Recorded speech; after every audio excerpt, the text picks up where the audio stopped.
Hi everyone, today we are going to talk about the martensitic stainless steel. Our group includes Jimin Zhou, Zhi Jiajing, Ardi, and Mei Yang.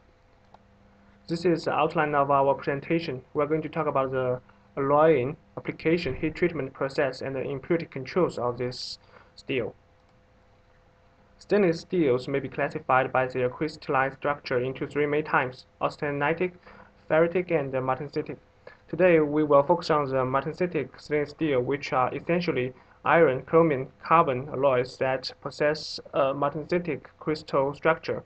They can be hardened and tempered. Martensite gives steel great hardness, but it also reduces its toughness and makes it brittle.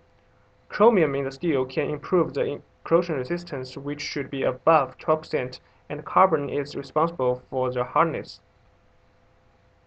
Martensitic stainless steels are ferromagnetic,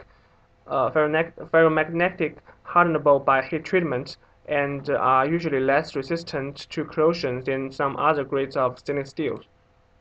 Here's an iron-chromium binary phase diagram. In order to get the martensite, we need to austenize the steel first.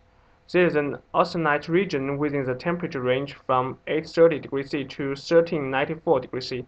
However, when the chromium content is above 12%, we cannot get austenite at any temperature. In this case, carbon and nickel are the main chemical elements we used to enlarge the austenite region so that we can obtain austenite when we heat the steel up. This picture shows us an isothermal section of the iron-chromium-carbon ternary phase diagram at 1000 degrees C. We can see that when the chromium is more than 12%, we can still reach the austenite region.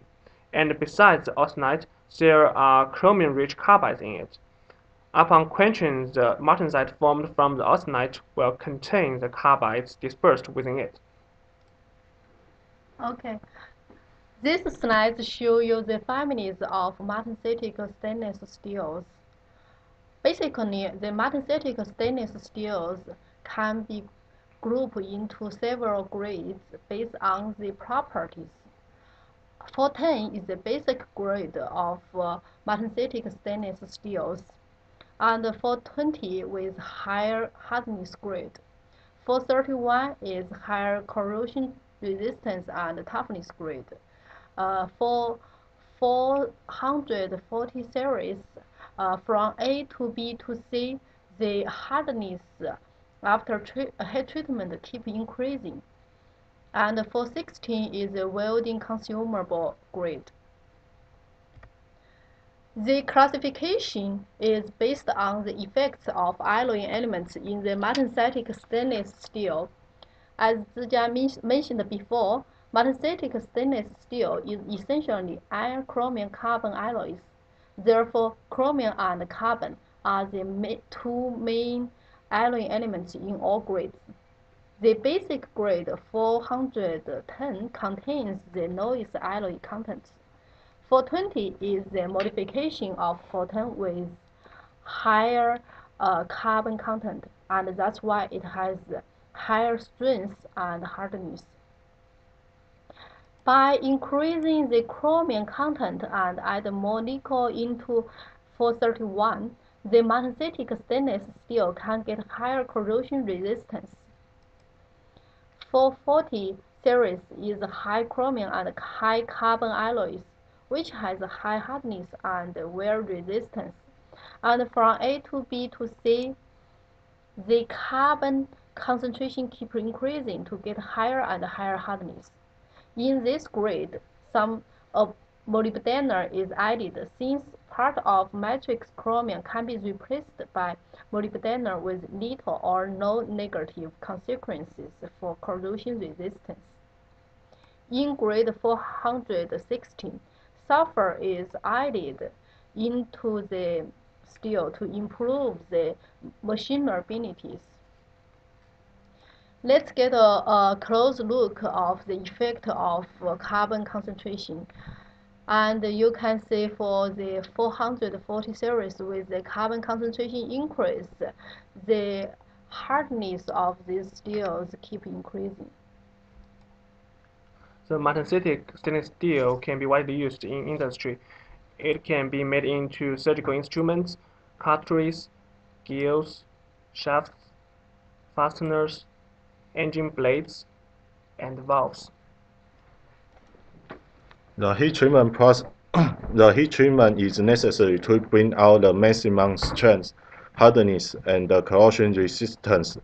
However, there are three issues we need to consider during the heat treatment process. Firstly, those materials absorb heat very slow, so they should be heated gradually and allowed to remain at a temperature long enough to ensure uniform temperature in the whole sample. The second issue is magnetic stainless steel cannot be quenched too fast. Usually, we use oil as quenching medium instead of water. For thin sample, air quench or furnace quench can be substituted for the oil quench. In order to reduce retain austenite, magnetic stainless steel should be quenched in liquid nitrogen, so-called sub-zero treatment. This slide shows heat, heat treatment temperature for different magnetic stainless steel. For instance, for 16 steel, all hard work procedures should commence following uniform heating to 1200 degrees C. However, hard working below 900 degrees C may cause quake. In order to temper to achieve properties we want, avoid tempering in the range of 400 to 560 degrees C to avoid a decrease in impact strength and corrosion resistance. For hardening, for 16 soak at about 1000 degrees C and then oil quench. In addition, after quench, it's difficult to machine magnetic stainless steel because of high hardness. Typically, those steels are annealed before machining. Now I'm gonna talk about the impurities in the steel. There are several impurities like silicon, sulfur, phosphorus, lead, tin. Let's start with silicon. Silicon is present in small quantities, as you can see from the diagram that it's one atom. It's surrounded by 6 atoms of iron. So it forms a solid solution in iron, and it helps in raising the strength and hardness of the steel. It raises the critical points and acts as a deoxidizing agent. Sulfur. Sulfur is very harmful and it should be kept as low as possible. It forms iron sulfide, which is very brittle and forms a thin film separating the pearlite or ferrite grains, resulting in the reduction of the strength of the steel. To avoid this, what we usually do is we add manganese, because sulfur prefers to form manganese sulfide over iron sulfide. But the condition is manganese should be added usually 8 times the amount of sulfur, so this can be avoided. Next is phosphorus. Phosphorus combines to form phosphide, increases hardness and tensile strength of the steel, which in turn affects the ductility and resistance to shock or impact. It also increases grain size. Lead and tin. Lead is added to improve machinability of the steel, whereas tin should be avoided because it forms a low melting point, brittle film around the grain boundaries, making the steel almost practically useless. So these were the impurities we're talking about, and let's talk about the second part, which my group we did a small research on one of the ancient applications of martensitic steels, which Professor Sisson has been mentioned in class. It is the sword. One of the ancient applications of martensitic steels are sword, and we gave it a thought and did a bit of research and found out like why the great warrior Achilles was invincible. The possible reason from the metallurgical point of view could be that due to the number of battles he fought, his sword became more and more tough over a period of time, which gave him an added advantage apart from his skills. Now, how did it become more tough? It's probably because of the heat generated due to the friction.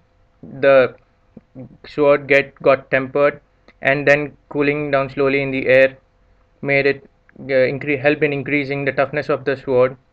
So we came to a conclusion that the more number of kills is proportional to the impact toughness. So we have a graph like the number of fights. The more number of fights, the more heat, more tempering, which resulted in increase in toughness of his sword. And that's right. And thank you. Any questions, please?